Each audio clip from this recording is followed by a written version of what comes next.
하메네이와 그의 측근들이 완전히 숙청된 후 정권은 군대와 정부가 서로를 질식시키고 있는 끔찍한 내전을 막기 위한 최후의 수단에 의존했다. 정권은 임시정부와 장군들 사이에 주요 위기가 발생하면서 큰 권력 공백 상태에 있었습니다. 페제슈키아는 모두에게 사과했고 트럼프는 이를 이란의 항복으로 세계에 발표했습니다. 글쎄요, 이기면 좋은 거죠. 알다시피 당신은 오직, 그리고 우리는 승리했습니다. 말씀드리자면 우리는 승리했습니다. 이것은 테헤란의 군사 세력의 자존심을 산산조각내며 국가를 두로 나누는 반란의 불씨를 쥐폈습니다. 이란 장군들은 같은 실수를 반복하지 않기로 결심하고 서둘러 새로운 최고 지도자로 모주타바 하메네이를 선택한 후 그를 국가에서 가장 비밀스럽고 깊은 지하 본부 중 하나에 감금했습니다. 국가에서는 공식적인 텔레비전 방송도 없었고 서방에 대한 위협도 없었습니다. 이란 장군들은 알리 하메네이의 몰락을 초래한 약점을 반복하지 않기 위해 극단적인 보안 조치를 취했습니다. 새로운 지도자는 테헤란 깊숙이 위치한 핵 공격에도 견딜 수 있다고 주장되는 매우 비밀스러운 지하 대피소에 배치되었습니다.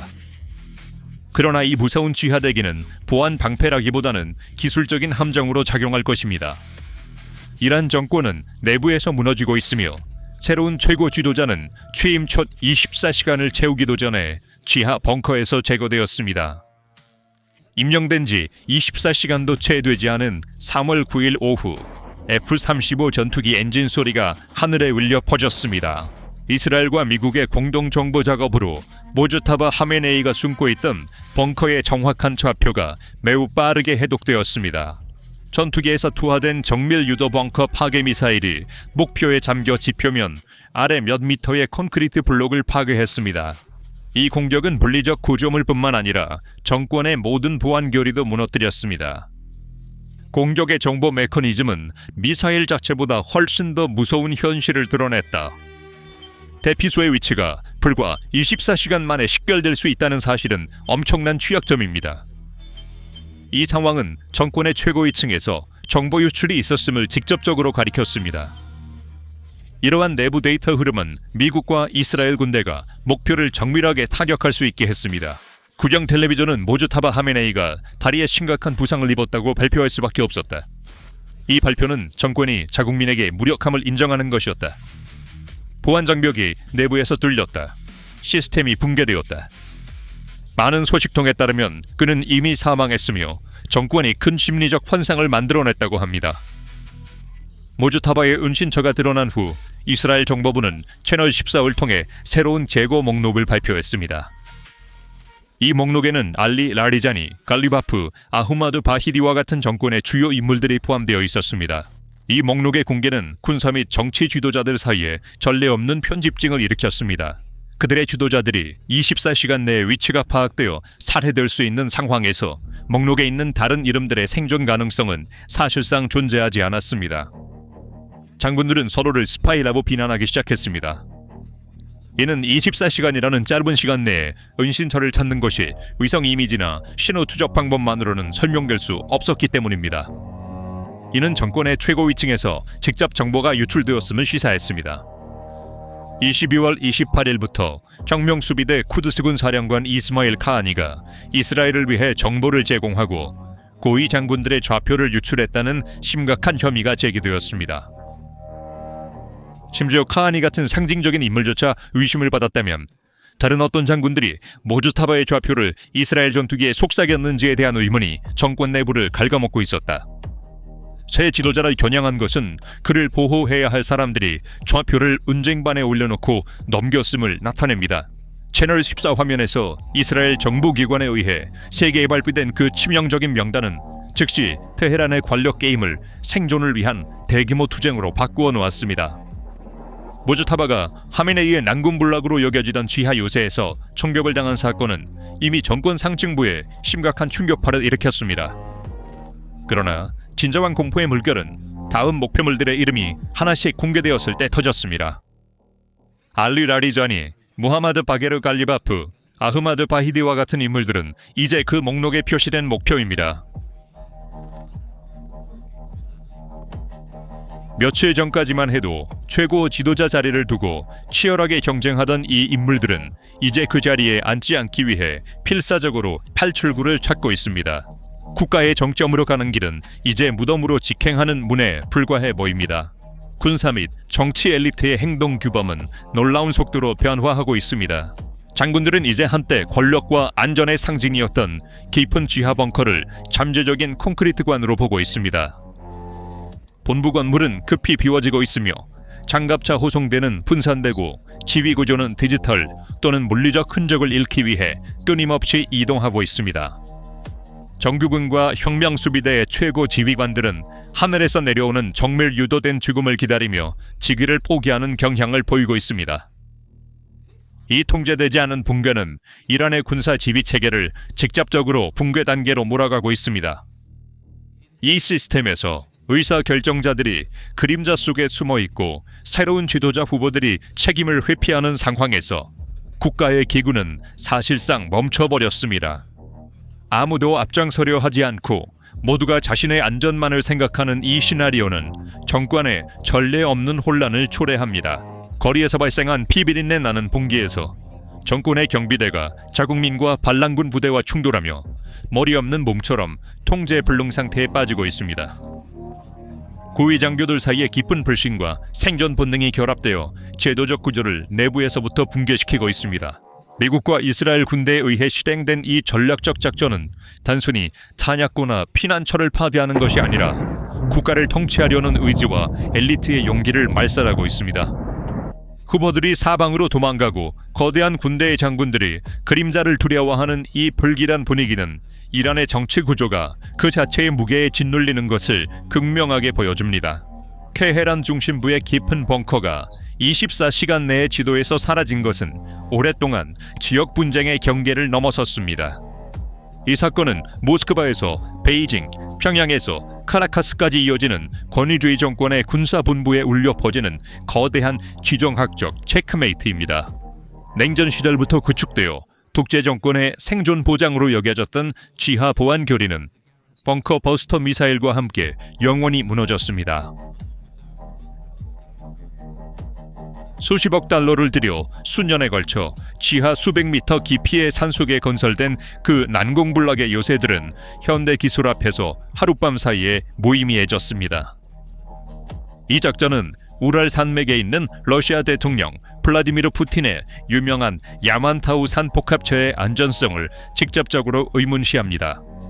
크렘린 엘리트에게는 전쟁이 그들 자신의 국경에 다가오는 것을 두려워하며 테헤란에서의 이 기술적 무력 시위가 명백한 위협입니다. 마찬가지로 북한 지도자 김정은의 전쟁 시 지휘를 위해 전국에 얽혀있는 지하 터널 네트워크나 대만 침공 시나리오를 대비한 중국의 비밀 지휘 센터들은 더 이상 안전벽이 아니라 단지 피할 수 없는 잠재적 죽음의 덫일 뿐이다. 미국과 이스라엘은 그들의 글로벌 경쟁자들에게 매우 명확하고 무자비하며 논쟁의 여지가 없는 메시지를 보냈습니다. 아무리 깊이 숨고 아무리 많은 콘크리트를 부어도 우리는 당신을 찾아내어 파괴할 것입니다. 이 새로운 기술 정보 전쟁은 세계 관력 균형을 근본적으로 흔들고 있습니다. 신호 정보, 첨단 위성, 그리고 내부에서 제공되는 정확한 인간 정보의 완벽한 동기화는 지리적 보호를 무로 만듭니다. 만약 정권의 지도자가 가장 신뢰하는 지휘관들에게 배신당하고 그의 위치 좌표가 몇 초 내에 적 전투기에 전달된다면 그 정권에는 더 이상 방어선이 없습니다. 이란은 이 치명적인 새로운 시대의 첫 번째이자 가장 비극적인 시험 사례였습니다. 권위주의 지도자와 국민 간의 암묵적인 사회계약, 나에게 복종하면 내가 너를 보호하겠다는 지도자가 자신조차 보호할 수 없는 상황에서 완전히 무너졌습니다. 이 교리의 붕괴는 위기 시 권위주의 정권의 반응도 변화시킬 것입니다. 지도자들은 이제 끊임없이 이동하고 통신을 최소화하며 고정된 중앙 지휘소에 모이는 대신 지휘 체계를 분산시켜야 할 것입니다. 그러나 이것은 군대의 동기화를 방해하고 지휘 체계를 약화시키며 궁극적으로 현장에서 부대의 비조직적인 분산으로 이어질 것입니다. 이란의 장군들이 그들의 직책을 버리고 숨으려는 경향은 이 새로운 상황의 첫 번째 징후입니다. 심리적 우위는 완전히 서방 정보기관으로 이동했습니다. 이것은 단순한 군사작전이 아니라 경쟁 국가들의 마음속에 만들어진 절대적인 혼란과 무력감입니다. 적이 어디에나 있을 수 있다는 느낌, 심지어 가장 가까운 지휘관도 첩자일 수 있다는 느낌은 폐쇄된 정권의 편집증을 극대화하여 내부에서부터 부식시킵니다. 권위주의 정권의 가장 큰 실수는 철과 콘크리트가 불충을 막을 수 있다고 믿은 것이었지만, 테헤란 깊숙한 곳에서 폭발한 미사일들은 단지 피난처를 파괴한 것이 아니라 독재 정권의 무적 신화를 무너뜨렸습니다. 무스타파 하메네이의 짧고 어두운 24시간 통치는 절대 권력이 현대 기술 앞에서 얼마나 취약한지를 보여주는 가장 잔인한 증거입니다. 이제 이란에는 정권의 잔재들이 안전할 곳이 없습니다. 지하 대피소는 무덤이 되었고 수도의 거리들은 내전의 무대가 되었습니다. 그날 밤 지하에서 꺼진 희망은 전 세계의 모든 폐쇄된 정권에 대한 종말의 정수리였다. 안정성의 환상은 사라졌다. 이 붕괴는 새로운 시대의 시작을 알립니다. 지도자들이 자신의 어둠 속에 빠져들고 숨을 곳이 없는 무자비한 시대입니다. 이란 정권은 완전히 통제력을 잃었고 군대와 정부 사이에 대규모 내전이 발생했습니다. 이제 군대는 합법적인 정부에 배양하여 쿠데타를 일으키고 있습니다. 마수드 페제슈키안 대통령은 2026년 3월 7일 아침에 국영 텔레비전에 출연하여 전 세계 앞에서, 그리고 무엇보다도 그들 자신의 국민 앞에서 항복했다고 생방송으로 발표했습니다. 여기서 이란에 의해 공격받은 이웃 국가들에게 제 개인적으로 사과드려야 합니다. 이 사과는 테헤란을 구하기는커녕 나라를 내전의 위기로 몰아넣었습니다. 이란 내 반응은 너무나 격렬하여 이 상황은 일반적인 정치적 비판의 범위를 훨씬 넘어섰습니다. 대통령의 반역과 나약함으로 직접 비난하는 린치 캠페인이 시작되었습니다. 의회 강경파들은 페제시키안을 굴욕적인 반역으로 비난했습니다. 한편 사법부 수장 고세니 아자이는 민간 정부에 대한 쿠데타를 효과적으로 감행하며 폭력적인 공격이 계속될 것이라고 선언했습니다. 그래서 다음에는 무슨 일이 일어날까요? 페제시키안이 이 발언을 한 지 몇 시간 만에 이란 군대와 혁명 수비대는 그를 완전히 무시하고 두바이, 바레인, 사우디아라비아의 석유 시설을 계속 공격했습니다. 이것이 분기점입니다. 이란 국민들은 수년간 외세에 맞서 단결했다고 말해온 지도자들이 정부 최고위층에서 서로를 배신자이자 무능하다고 선언하는 모습을 지켜보고 있습니다. 페제시키안은 몇 시간 후에 온 압박을 견디지 못하고 물러서서 사과를 철회하고, 우리는 우호국을 공격하지 않았습니다. 우리는 항복하지 않을 것입니다. 우리는 끝까지 싸울 것입니다. 라는 의미 없는 혼란스러운 성명을 발표할 수밖에 없었습니다. 그러나 화살은 이미 활을 떠났습니다.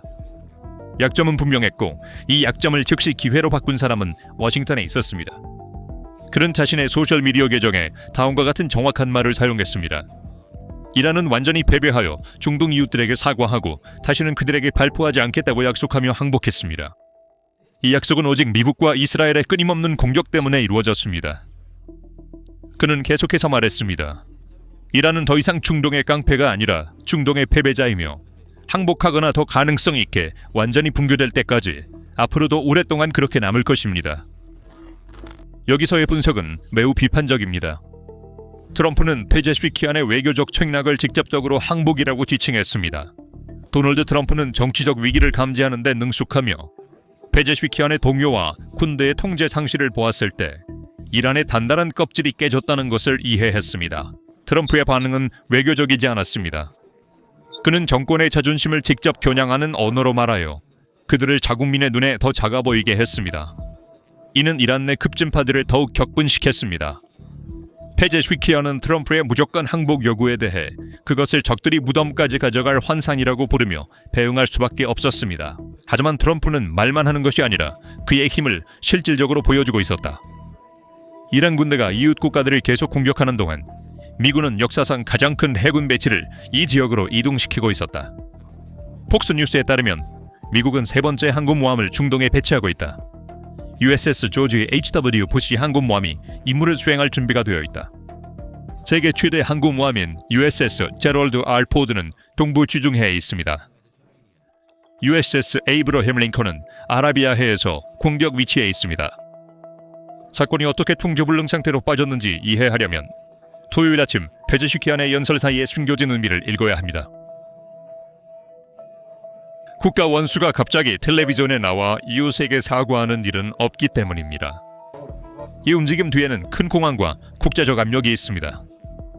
페제시키아는 뭐라고 말했나요? 그는 다음과 같은 성명을 발표했습니다. 우리의 지휘관과 지도자들이 무자비한 공격의 결과로 목숨을 잃었기 때문에 우리 군대는 지휘관이 없는 기간 동안 독자적으로 행동했습니다. 이 말이 그 나라의 시민에게 어떤 의미인지 잠시 생각해 봅시다. 당신은 이란 시민입니다. 당신의 나라는 전쟁 중이고 당신 나라의 대통령이 화면에 나타나서 말합니다. 우리 지휘관들은 죽었습니다. 군대는 지도자가 없습니다. 그래서 그들은 아무에게도 묻지 않고 마음대로 미사일을 발사하고 있습니다. 이것은 안심이 아닙니다. 이것은 본질적으로 국가의 민간 행정부가 파산했음을 인정하는 것이며 비대칭 군사력이 통제불능 상태로 날뛰고 있다는 것입니다. 목적은 무엇이었습니까? 걸프 국가들을 달래기 위해서였습니다. 이라는 내부 지휘 공백으로 인해 전쟁에 참여하지 않은 민간 공항, 호텔, 걸프 인프라를 공격하여 지역 전체를 적으로 돌렸습니다. 페제시키아는 다가오는 경제 및 군사 재앙을 보고 브레이크를 밟고 싶어 했습니다. 그는 임시지도부 위원회의 결정에 따라 이웃 국가에 대한 공격을 중단할 것이며 이에 대해 개인적으로 사과한다고 밝혔습니다.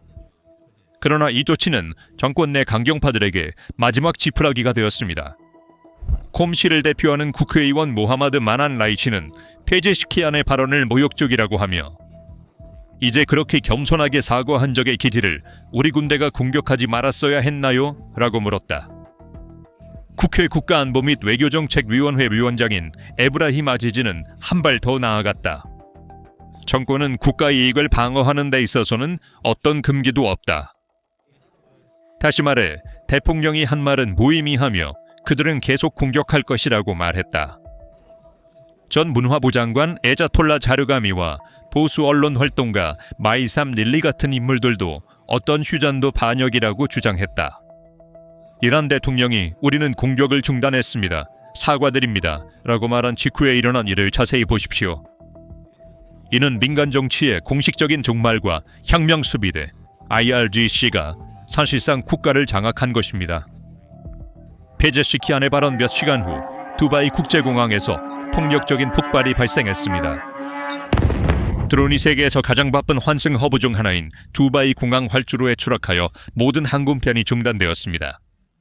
에미레이트 항공은 운영을 중단할 수밖에 없었습니다. 그것만이 아니었습니다. 아랍에미리트는 16개의 탄도미사일과 190개의 드론을 탐지했다고 발표했습니다.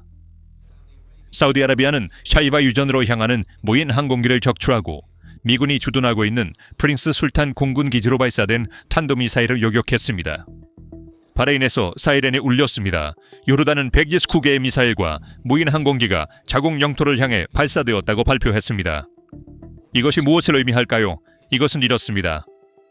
혁명수비대 IRGC는 대통령직과 임시의회에 공개적으로 전쟁을 선포했습니다. 메시지는 당신들은 외교를 할 수 없다입니다. 우리는 원하는 곳을 칠 것이다. 그리고 실제로 페제시키안의 첫 번째 움직임은 정확했다.